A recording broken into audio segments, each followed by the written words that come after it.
नमस्कार दोस्तों, मैं हूं आपका अपना दोस्त चंद्र सुभाष और स्वागत करता हूं आप सबका अपने चैनल यूट्यूब पर, वेबकाम पर। और आज का हम जो पढ़ रहे हैं, कल हमने फर्स्ट चैप्टर जो था कंप्यूटर का परिचय कक्षा 9 का जो फर्स्ट चैप्टर है उसको पूरा कर लिया था। और जाते टाइम हमने कमिट किया था कि आपको जितने भी एमसीक्यूज बचते हैं वो सारे हम आपको करवाएंगे। तो 200 क्वेश्चन की दो सीरीज पहले आ चुकी थी और अब कुल मिला के 64 क्वेश्चन बनते हैं मोस्ट इंपॉर्टेंट जो हमारी परीक्षा की दृष्टि से, उनका हम इस चैप्टर के अंदर देखते हैं। तो आइए शुरू करते हैं। ये है जी आपका पहला क्वेश्चन। कंप्यूटर कौन से नंबर सिस्टम पर कार्य करता है? कंप्यूटर कौन से नंबर सिस्टम पर कार्य करता है दोस्तों? हमेशा ही बाइनरी नंबर सिस्टम पे कार्य करता है। कंप्यूटर किस पे काम करता है? बाइनरी नंबर सिस्टम पे काम करता है। और इसमें टोटल वैल्यू आपकी क्या होती है? 0 और 1। दो वैल्यू होती है आपकी, 0 और 1, दो वैल्यू होती है इसके अंदर। कंप्यूटर नंबर सिस्टम में कितने तरह के कॉम्प्लीमेंट का यूज किया जाता है? कंप्यूटर नंबर सिस्टम में कितने तरह के कॉम्प्लीमेंट का यूज किया जाता है? कंप्यूटर नंबर सिस्टम में दोस्तों दो तरह के कॉम्प्लीमेंट नंबर का यूज किया जाता है। एक तो होता है वंस कॉम्प्लीमेंट और एक होता है टूज कॉम्प्लीमेंट। याद रखने आपने, ज्यादा इसमें आएगा नहीं। दो तरह के कॉम्प्लीमेंट का यूज किया जाता है, वंस कॉम्प्लीमेंट और two's complement. Computer number system में वंस कॉम्प्लीमेंट का यूज किया जाता है नेगेटिव नंबर सिस्टम को रिप्रेजेंट करने के लिए, पॉजिटिव नंबर सिस्टम को रिप्रेजेंट करने के लिए, या नेगेटिव और पॉजिटिव दोनों नंबर सिस्टम को रिप्रेजेंट करने के लिए। आपका आंसर क्या रहेगा दोस्तों? सी रहेगा। नेगेटिव और पॉजिटिव नंबर सिस्टम दोनों को रिप्रेजेंट करने के लिए वंस कॉम्प्लीमेंट का यूज किया जाता है। ASCII, ASCII, American standard code for information interchange. ये क्या है?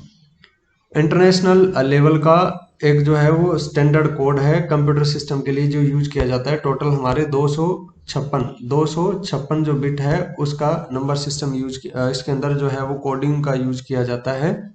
256 बिट का जो है अभी फिलहाल जो चल रहा है। और इसे बनाया किसने? आंसी ने बनाया। किसने बनाया? आंसी ने। American national standard institute. ANSI का मतलब क्या है? American standard national institute. यानी जितने भी तरह के अक्षर यूज किए जाते हैं, चाहे आपके स्पेशल सिंबल हो, या चाहे आपके जैसे स्पेशल सिंबल आ गया, चाहे आपके कैरेक्टर हो, चाहे आपके नंबर हो, चाहे आपके प्लस माइनस के निशान हो, कुछ भी जो हो, सबके लिए एक कैरेक्टर सेट है। और जो सबसे ज़्यादा पॉपुलर है और सबसे ज़्यादा जो यूज किया जाता है वो कौन सा यूज किया जाता है? ASCII, American standard code for information interchange. ASCII का सबसे नया वर्जन कौन सा है? एस्काई 8, सबसे लेटेस्ट जो वर्जन है वो एस्काई 8 है दोस्तों। एस्काई का सबसे नए वर्जन एस्काई 8 की कैरेक्टर रेंज कितनी है? 256 कैरेक्टर। कितनी है? 256 कैरेक्टर। अभी हमने पढ़ा था 256 बिट का है। एस्काई का सॉरी, एस्काई का सबसे नया वर्जन एस्काई 8 में ए से जेड की कैरेक्टर रेंज क्या है? कैपिटल ए से जेड की अलग है दोस्तों, स्मॉल ए से जेड की अलग है। कैपिटल ए से जेड की क्या है आपकी? 65 से 90। कितनी है? 65 से 90। और जो स्मॉल कैरेक्टर है उनकी क्या है? 90 से 115। एस्काई का सबसे नए वर्जन में 0 से 9 तक के जो कैरेक्टर जो 0 से 9 तक जो डिजिट है उनकी कैरेक्टर रेंज क्या है दोस्तों? 48 से 57। क्या है? 48 से 57। एस्काई को किसने डेवलप किया है? ये पहले मैं बता चुका हूँ। आंसी। आंसी का मतलब है American national standard institute. American national standard institute. जो डैक है ये भारत की है। Centre for developing advance computing, centre for developing advance computing. ISCII को किसने डेवलप किया है? किसने डेवलप किया है? सीडेक। ISCII क्या है दोस्तों? Indian script code for information interchange है। यानी जैसे एस्काई जो है वो इंटरनेशनल जो लैंग्वेजेज और इंटरनेशनल लैंग्वेजेज के कोड का जो यूज करता है, इसी तरह ISCII जो है वो हमारे इंडिया के जो कैरेक्टर है, देवनागरी जो है, पंजाबी है, उर्दू है, इन सभी तरह के जो कैरेक्टर हैं इनका यूज करती है, करने के लिए बनाया गया है। ISCII का है Indian script code for information interchange. क्या है? Indian script code for information interchange. ISCII है एक भारतीय लेखन प्रणाली की कोडिंग स्कीम है। क्या है दोस्तों? ISCII एक भारतीय लेखन प्रणाली की कोडिंग स्कीम है। ISCI कितने बिट का कोड है? ISCI कितने बिट का कोड है? 8 बिट का कोड है। कितने का है? 8 बिट का। ISCI में कितने कैरेक्टर हैं? अभी तक 128 कैरेक्टर हैं। इसमें टोटल कितने कैरेक्टर हैं? 128 कैरेक्टर हैं। जबकि ASCII में कितने हैं दोस्तों? 256। इसमें कितने हैं? 256। ISCI में कितने हैं? 128 कैरेक्टर हैं। बाइनरी नंबर सिस्टम में डिजिट होते हैं। बाइनरी नंबर सिस्टम में 0 और 1 2 डिजिट होते हैं। तो टोटल कितने डिजिट हो गए? 2। टोटल कितने डिजिट हो गए? 2 डिजिट होते हैं। बाइनरी नंबर सिस्टम का बेस क्या है? बाइनरी नंबर सिस्टम जैसे हम लिखते हैं 0 1 0 1 0 1 1 और ऐसे ब्रैकेट में लगाते हैं हम यहाँ, ये वाला क्या कहलाता है? बेस कहलाता है। तो ये बाइनरी नंबर सिस्टम है और ये इसका क्या है? बेस। तो बाइनरी नंबर सिस्टम का बेस क्या हो गया दोस्तों? 2 होता है। डेसिमल नंबर सिस्टम का बेस क्या होता है? जैसे ही बाइनरी का होता है वैसे ही यहाँ पे डेसिमल का क्या होता है? 10 होता है। जैसे 259 यहाँ अगर 10 लिखा है तो मतलब ये आपका कौन सी है? आपकी डेसिमल नंबर सिस्टम है। तो डेसिमल नंबर सिस्टम का बेस क्या होगा? 10 होगा। ऑक्टल का 8 होता है, डेसिमल का 10 होता है, बाइनरी का 2 होता है और हेक्साडेसिमल का कितना होता है? 16 होता है। ऑक्टल नंबर सिस्टम का बेस क्या होता है? अभी पिछली बार बताया मैंने 1 सेकंड पहले ही, 8। ऑक्टल नंबर सिस्टम का बेस क्या होता है? 8 होता है।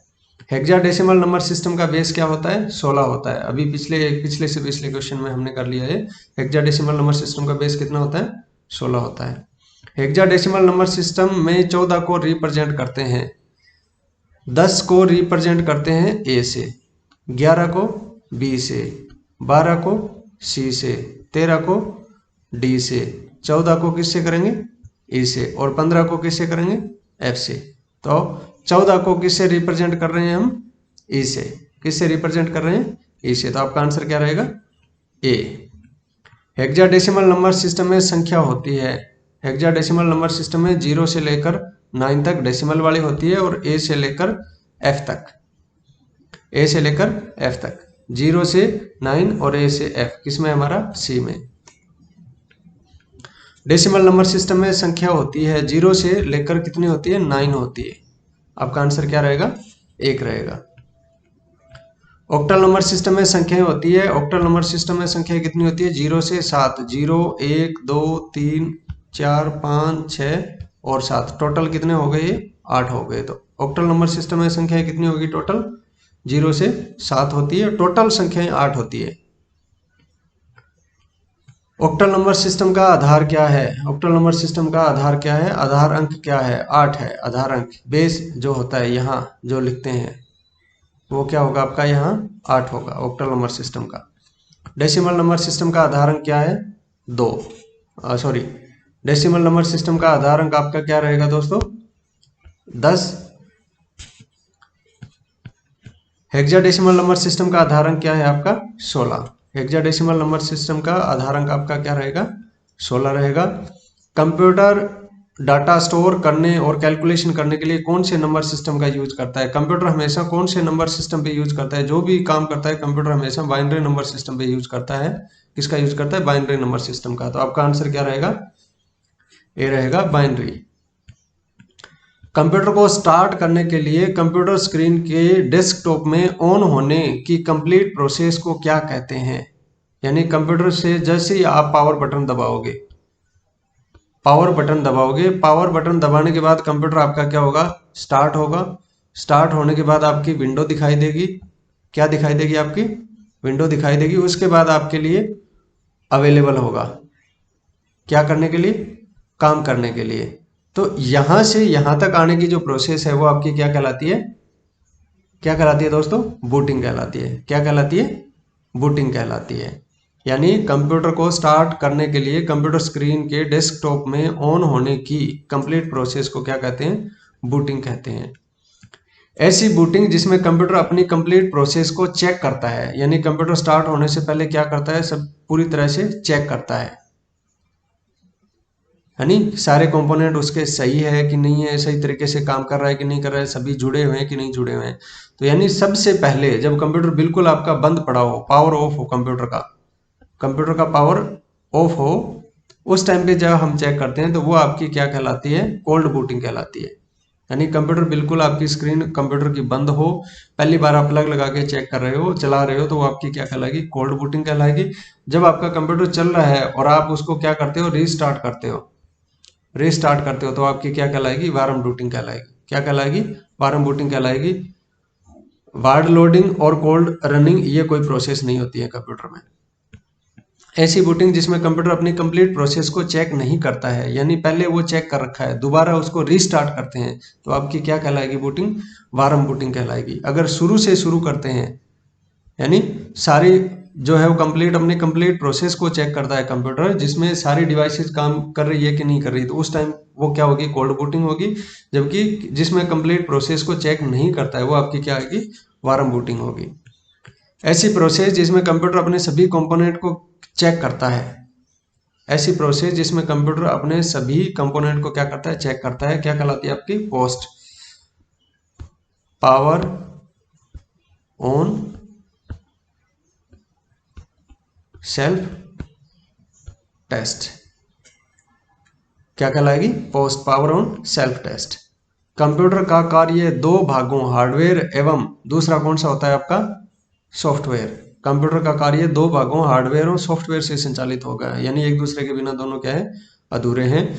कंप्यूटर के वे भाग जो टेंजिबल होते हैं, जिन्हें छूकर महसूस किया जा सकता है, हार्डवेयर को ही छुआ जा सकता है। सीपीयू भी एक हार्डवेयर का प्रोग्राम है, हार्डवेयर का पार्ट है। सॉफ्टवेयर और प्रोग्राम दोनों किस में आ जाते हैं, इनटेंजिबल में आ जाते हैं। ये दोनों क्या है, टेंजिबल है, परंतु सीपीयू हार्डवेयर का एक प्रकार है। तो आपका आंसर क्या रहेगा, हार्डवेयर रहेगा। आपका आंसर क्या रहेगा दोस्तों, बी। कंप्यूटर के वे भाग जो इनटेंजिबल होते हैं, जिनको छूकर नहीं दे सकते, क्या कहलाते हैं आपके, सॉफ्टवेयर कहलाते हैं। प्रोग्राम सॉफ्टवेयर का एक भाग है, परंतु हमारा आंसर क्या रहेगा, सॉफ्टवेयर रहेगा। के सेट को सेट ऑफ इंस्ट्रक्शन या निर्देशों का समूह कहते हैं। निर्देशों का समूह किसे कहेंगे, प्रोग्रामों को कहेंगे। और प्रोग्राम्स का सेट आपका क्या कहलाएगा, सॉफ्टवेयर कहलाएगा। अगर आपके ऑप्शन में प्रोग्राम ना दिया हो तो आपका आंसर क्या रहेगा, सॉफ्टवेयर होगा। और अगर सॉफ्टवेयर दे रखा है और प्रोग्राम दे रखा है तो आपका आंसर प्रोग्राम होगा।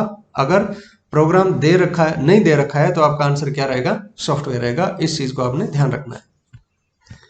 कंप्यूटर में सॉफ्टवेयर कौन से फॉर्मेट में होते हैं, इलेक्ट्रॉनिक फॉर्मेट में होते हैं। किस में होते हैं, इलेक्ट्रॉनिक फॉर्मेट में होते हैं। कंप्यूटर को संचालित करने वाले सॉफ्टवेयर जो कंप्यूटर पर किसी प्रोग्राम के एग्जीक्यूशन के लिए आवश्यक होते हैं, यानी जो कंप्यूटर का आधार सॉफ्टवेयर होता है, बेस जो होता है, कौन सा होता है आपका, सिस्टम सॉफ्टवेयर होता है। सिस्टम सॉफ्टवेयर के ऊपर ही दूसरे सॉफ्टवेयर एग्जीक्यूट किए जाते हैं। सिस्टम सॉफ्टवेयर खुद एग्जीक्यूट होता है, उसके बाद दूसरे जो हमारे जो सॉफ्टवेयर होते हैं उनको ये जगह देता है, उनको प्लेटफॉर्म देता है एग्जीक्यूशन के लिए।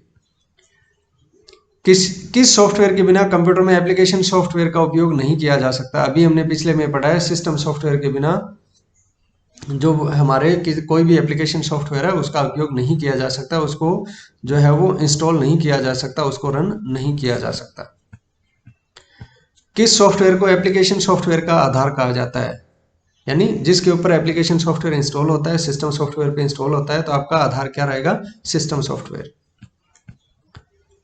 अन्य सभी सॉफ्टवेयर का निष्पादन करता है। सिस्टम सॉफ्टवेयर ही एक ऐसा सॉफ्टवेयर है जो अन्य सभी जो सॉफ्टवेयर है उनका एग्जीक्यूशन करता है, उनको रन करता है, उनको काम में लेने की परमिशन देता है। निम्नलिखित में से कौन से सॉफ्टवेयर को सिस्टम सॉफ्टवेयर नहीं माना जाता है। ऑपरेटिंग सिस्टम भी एक सॉफ्टवेयर सिस्टम है, यूटिलिटी भी है, प्रोग्रामिंग लैंग्वेज, लैंग्वेज ट्रांसलेटर, यानी सारे के सारे क्या है आपके सिस्टम सॉफ्टवेयर हैं। तो आपका आंसर क्या रहेगा, डी। MS ऑफिस कौन सी श्रेणी का सॉफ्टवेयर है। ये एक एप्लीकेशन श्रेणी का सॉफ्टवेयर है, क्योंकि ये क्या करता है, एक स्पेशल काम करता है, यानी ऑफिस के जितने भी काम होते हैं सिर्फ और सिर्फ उसके काम के लिए बनाया गया है। किसको, MS ऑफिस जो है उसको सिर्फ ऑफिस के काम करने के लिए बनाया गया है, जो एक एप्लीकेशन है, इसलिए हम इसको क्या कहेंगे, एप्लीकेशन सॉफ्टवेयर कहेंगे। यूजर की भाषा को कंप्यूटर की भाषा में बदलने के लिए कोई भी भाषा हो, एक भाषा से दूसरी भाषा में बदलने के लिए किसका यूज करेंगे? हम ट्रांसलेटर का यूज करेंगे। तो यहाँ कंप्यूटर की लैंग्वेज एक लैंग्वेज से दूसरी लैंग्वेज में बदलने के लिए किसका यूज करेंगे? हम लैंग्वेज ट्रांसलेटर का। जैसे हमारी एक भाषा को दूसरी भाषा में बदलने के लिए लैंग्वेज ट्रांसलेटर होता है, उसी तरह कंप्यूटर में भी लैंग्वेज ट्रांसलेटर होता है। किस सॉफ्टवेयर के बिना कंप्यूटर में एप्लीकेशन सॉफ्टवेयर का उपयोग नहीं किया जा सकता? सिस्टम सॉफ्टवेयर के बिना कंप्यूटर में एप्लीकेशन सॉफ्टवेयर का यूज नहीं किया जा सकता। कंप्यूटर भाषाओं को कितने प्रकार में वर्गीकृत किया जाता है? 3 प्रकार में वर्गीकृत किया जाता है। LLL low level language, MLL middle level language और तीसरी होती है HLL हाई लेवल लैंग्वेज। ये आपकी होती है बाइनरी होती है। इसके अंदर आपकी जो है वो बेसिक आ जाती है, असेंबली लैंग्वेज आ जाती है, और इसके अंदर आपकी C++, जावा, VB आदि जो लैंग्वेज है वो आ जाती है। तो आपका आंसर इसका क्या रहेगा? 3। असेंबली लैंग्वेज में बाइनरी लैंग्वेज के 0-1 के स्थान पर सांकेतिक भाषा का यूज किया जाता है, यानी कुछ कोड का यूज किया जाता है। किन का यूज किया जाता है? कोड का। जैसे प्लस करने के लिए उसमें होगा ऐड, घटाने के लिए उसमें होगा सब, मल्टीप्लाई करने के लिए उसमें क्या होगा? मल। तो यानी ये क्या है? कोड है। तो इन कोडों को क्या कहा जाता है? मेमोनी कोड कहा जाता है। क्या कहा जाता है दोस्तों? मेमोनी कोड कहा जाता है। असेंबली लैंग्वेज को बाइनरी लैंग्वेज में बदलने के लिए कौन से लैंग्वेज ट्रांसलेटर का यूज किया जाता है? लैंग्वेज, ये तो आगे ये कॉमन फैक्ट है कि लैंग्वेज ट्रांसलेटर का तो यूज करते हैं, पर कंपाइलर, असेंबलर, इंटरप्रेटर ये भी तो लैंग्वेज ट्रांसलेटर हैं। यहाँ ध्यान से हमने देखना है कि असेंबली लैंग्वेज हमेशा असेंबलर का यूज करता है। किसका यूज करता है? असेंबली लैंग्वेज हमेशा असेंबलर का यूज करता है। तो आपका आंसर क्या रहेगा? C रहेगा। हाई लेवल लैंग्वेज को बाइनरी लैंग्वेज में कन्वर्ट करने के लिए ये जो दोनों हैं, कंपाइलर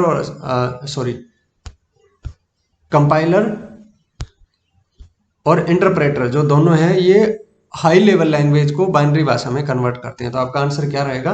D, 1 और B। ये आपका असेंबली को कन्वर्ट करता है, और ये आपका किसमें? ये दोनों किसको करेंगे? हाई लेवल लैंग्वेज को कन्वर्ट करेंगे, किसमें? बाइनरी भाषा में। ऐसे प्रोग्राम जो एक भाषा में निर्देश स्वीकार कर अन्य भाषा में उनके समतुल्य निर्देश तैयार करते हैं, मतलब एक भाषा के कोड को दूसरी भाषा में कन्वर्ट करते हैं। तो आपका क्या आएगा? लैंग्वेज ट्रांसलेटर इसका आंसर आ जाएगा। डैश पूरे प्रोग्राम को एक साथ कंपाइल करता है एवं प्रोग्राम की एरर को उनके लाइन नंबर के साथ प्रदर्शित करता है। कंपाइलर जो है वो एक प्रोग्राम आपको दे दिया, जैसे ये प्रोग्राम है, इसमें आपकी ये 3 लाइनें हैं। तो कंपाइलर क्या करेगा? यहां से शुरू होगा और यहाँ पे आगे बंद होगा। इन पूरे को चेक करने के बाद अगर आपकी 2 नंबर लाइन में एरर है तो आपको प्रोग्राम यहां तक कंपाइल करने के बाद, यानी कन्वर्ट करने के बाद आपको बताएगा कि 2 नंबर लाइन में आपकी एरर है और ये एरर है। इंटरप्रेटर क्या करता है? लाइन बाय लाइन करता है, यहां से शुरू होगा, फिर दूसरी में आएगा, तीसरी में आएगा, चौथी में आएगा। अगर दूसरी में एरर आ गई तो ये यहीं रुक जाएगा और बता देगा कि इसमें ये एरर है। असेंबलर जो है वो पूरे प्रोग्राम को असेंबली भाषा के जो प्रोग्राम है उसको कन्वर्ट करता है। पूरे प्रोग्राम को पंक्ति दर पंक्ति, लाइन बाय लाइन कौन करता है? इंटरप्रेटर। अभी पिछले में मैंने बता दिया था कि पूरे प्रोग्राम को पंक्ति दर पंक्ति मशीनी भाषा में परिवर्तित करता है। एरर आने पर तत्काल प्रदर्शित करता है, एरर दिखा देता है। प्रोग्राम के एग्जीक्यूशन के समय मेमोरी में होना आवश्यक है। यानी इंटरप्रेटर जो है वो कोई भी प्रोग्राम आपका जो कन्वर्ट करेगा बाइनरी भाषा में, तो वो मेमोरी में अपलोड होना, उसका जो प्रोग्राम है आपको मेमोरी में होना जरूरी है, यानी रन होना उसका जरूरी है। जबकि कंपाइलर जो है वो कंपाइल करते समय प्रोग्राम का मेमोरी में लोड होना या रन होना जरूरी नहीं होता किसी भी प्रोग्राम का। ये दोनों का बेसिक फर्क है इसका। पूरे प्रोग्राम को एक साथ कंपाइल करता है, प्रोग्राम को एरर के लाइन नंबर के साथ प्रदर्शित करता है। आपका हमने पढ़ लिया था, क्या आएगा? कंपाइलर आएगा। पूरे प्रोग्राम का सेट, ऐसे प्रोग्राम का सेट जो कंप्यूटर के समस्त कार्य करता है, कौन करता है? ऑपरेटिंग सिस्टम करता है। ऑपरेटिंग सिस्टम किस प्रकार का है? सिस्टम सॉफ्टवेयर है, एक प्रकार का सिस्टम सॉफ्टवेयर है। ये तीनों भी क्या है? सिस्टम सॉफ्टवेयर है। कौन से? लैंग्वेज ट्रांसलेटर के। ये लैंग्वेज ट्रांसलेटर टाइप के सिस्टम सॉफ्टवेयर हैं, और ऑपरेटिंग सिस्टम आपका सिस्टम सॉफ्टवेयर है जो दूसरे प्रोग्राम है उनको अपने ऊपर काम करने की परमिशन देता है, प्लेटफॉर्म देता है। कंप्यूटर व यूजर के बीच की योजक कड़ी है, यानी जिसके बिना कंप्यूटर को नहीं चला सकते, वो आपका क्या है, ऑपरेटिंग सिस्टम है। ऑपरेटिंग सिस्टम निम्नलिखित में से कौन सा कार्य करता है? मेमोरी मैनेज करता है, फाइल मैनेज भी करता है, इनपुट आउटपुट मैनेज भी करता है, यानी सारे कार्य करता है। कौन करता है? इनपुट ऑपरेटिंग सिस्टम जो है वो कंप्यूटर में मेमोरी मैनेजमेंट भी करता है, फाइल मैनेजमेंट भी करता है, इनपुट आउटपुट मैनेजमेंट भी करता है। डैश में केवल एक यूजर एक बार में ही कार्य कर सकता है, यानी यूजर कितने हैं? सिंगल है, तो सिंगल यूजर ऑपरेटिंग सिस्टम हो गया। एक से अधिक होगा तो मल्टी यूजर हो जाएगा।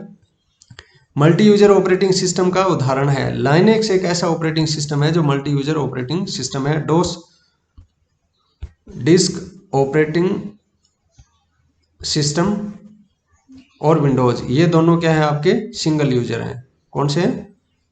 सिंगल यूजर हैं। डैश कंप्यूटर के विभिन्न भागों, यहां सॉरी भागों नहीं है, ये भागों कर लेना। भागों के रख रखाव मरम्मत का कार्य करता है। यूटिलिटी प्रोग्राम जो है वो यूटिलाइज करते हैं कंप्यूटर के जो सभी भाग हैं उनको यूटिलाइज करते हैं, इसलिए कंप्यूटर के जो विभिन्न भाग हैं उनके रख रखाव मरम्मत का कार्य कौन करता है? यूटिलिटी प्रोग्राम करते हैं। हार्ड डिस्क को सही रखने के लिए स्कैन करता है। स्कैन करता है कौन? स्कैन डिस्क जो प्रोग्राम है वो आपके हार्ड डिस्क को स्कैन करता है, ताकि इसमें कोई एरर या कोई जो भी है वो डाटा ना आपका लॉस ना हो जाए। हार्ड डिस्क को गतिशील बनाए रखने के लिए, यानी कंप्यूटर की फ्रीक्वेंसी बढ़ाने के लिए, हार्डवेयर की जो मेमोरी की फ्रीक्वेंसी बढ़ाने के लिए किसका यूज किया जाता है? आपका डिस्क डीफ्रेगमेंटर का यूज किया जाता है। फाइल्स का बैकअप लेने के बाद डाटा को पुनः स्टोर करने के लिए रीस्टोर करेंगे। क्या करेंगे? हम रीस्टोर करेंगे। तो आपका आंसर क्या रहेगा? सी।